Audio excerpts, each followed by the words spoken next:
Have you ever told yourself, I deserve this right before you clicked purchase? Not because you're reckless, not because you don't care, but because you're tired, or maybe you're stressed, or maybe you're just overwhelmed. And for just a moment, buying something feels like relief. Well, that is until the statement arrives. And now the stress is still there. Plus, they've added interest to it. Friend, this isn't about math. It's really about emotion. So today we're going to break the cycle in a way that works in real life.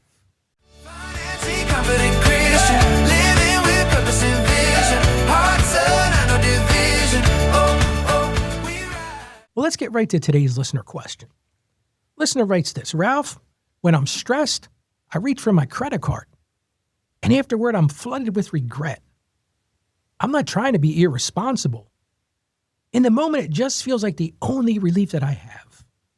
Then the guilt hits, and the balance grows, and I feel stuck in the same pattern again.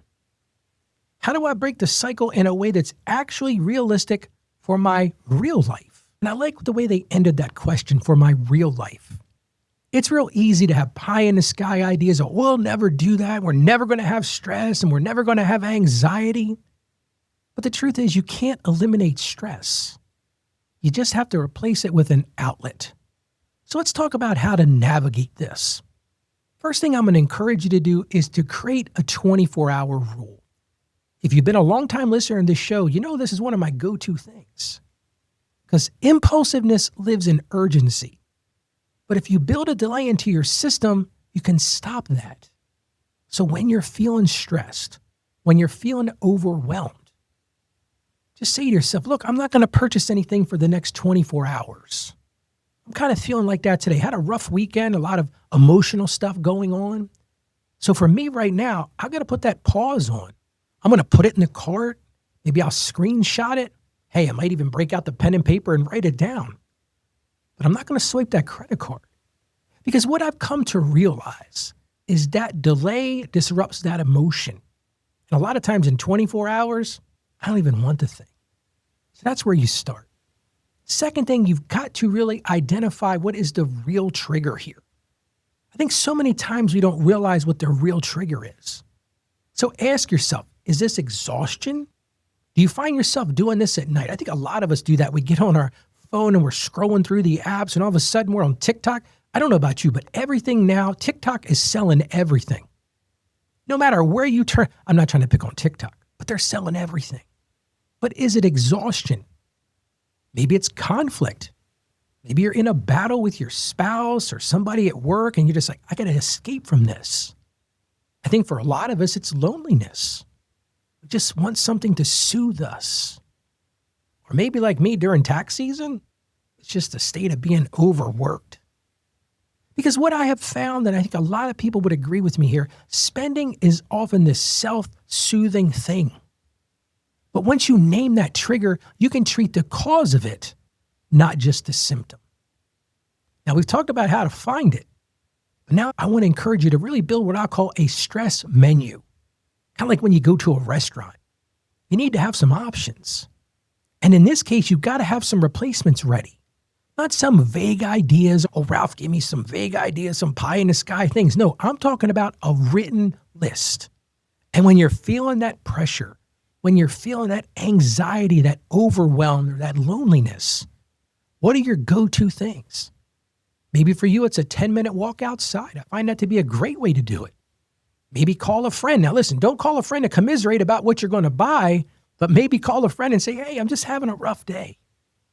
Maybe go take a hot shower or maybe a cold shower just to reset your body. Journal what you're feeling. I think journaling is sometimes overlooked these days. You may even do a recorded journal. There's a podcast in there somewhere. Today's Ralph's Daily Journal. One of the things I love to do is listen to worship music. And I've mentioned before on our other channel, Truth Unveiled with Ralph, we've got, I think it's almost 30 worship songs now. We'll put a link in the show notes to that. But read one of the book of Psalms. Or maybe just sit outside for 5 minutes and just appreciate all that God has given us. But when that stress hits, when that anxiety feels like it's coming up to a boiling point, You go right to your menu because then you've prepared, and that preparation beats willpower every time. Now, here's a real practical thing you can do. Make your credit card harder to reach. First thing, I've mentioned this on the show before, remove stored payment methods from websites. Yes, I know it's a pain in the neck now, but it's so much simpler not to spend if you got to go find your credit card. Take that credit card out of your wallet. Now, here's a really cool idea. Freeze that credit card in a container of water if you need to. Yes, put it in a container of water and put it in a freezer. Talking about a cool idea, but it works. What you're really doing here is you're creating friction. And friction reduces that impulse because impulse thrives on convenience. So we've got to make it inconvenient. But also you got to do this. Add a small planned relief category. Because if you never allow enjoyment, you're going to eventually explode financially. So build a small amount for guilt-free treats. My wife and I went out for dinner last night, and I've really been focused on my health, and we got to the end of dinner. She says, we should treat ourselves to a dessert. So we did. We shared one. I took about a quarter of it. But if you got to build those things in, so maybe coffee's yours, or a book, or maybe a dinner out. That planned relief prevents panic spending. Say that 10 times over. A lot of P's there. But that planned relief prevents that panic spending. In the end, relief doesn't have to cost interest. So here's your win for today. I want to encourage you to write your stress menu. Find 5 healthy alternatives and keep it in your phone or put it where you're going to see it. And when that urge hits, and trust me, life is not a spectator sport. The urge is going to hit. You don't have to think anymore. You just go, let me go to the menu. And then you choose what works for you. Let's get right to God's word today. We're going to go right to Proverbs chapter 25, verse 28. And it says, like a city whose walls are broken through is a person who lacks self-control. It's pretty blunt. But the truth is, self-control builds protective walls that guard your peace and your finances. And that's what we really have to focus in on today. Why don't we pray together? Lord, you see the stress that my friend carries right now. You see the moments that they're reaching for relief. So we just ask that you would help them pause right now, Lord. Help them to breathe. Help them to choose wisdom over impulse. Strengthen their self-control and calm their nervous system. And remind them always that you are the refuge, not that shopping cart. We ask that you would help us to break that cycle, restore their peace, and guide their decisions towards freedom. And we ask this in Jesus' name. Amen. Friend, you're not weak. You're just learning a new way to cope.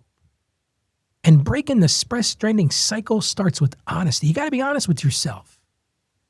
So if this episode hit home for you, I'd love to hear your story. Or tell me about the next step you're taking. What are some of those stress reliever menu items that you have? You can go right to our website at financiallyconfidentchristian.com/voicemail.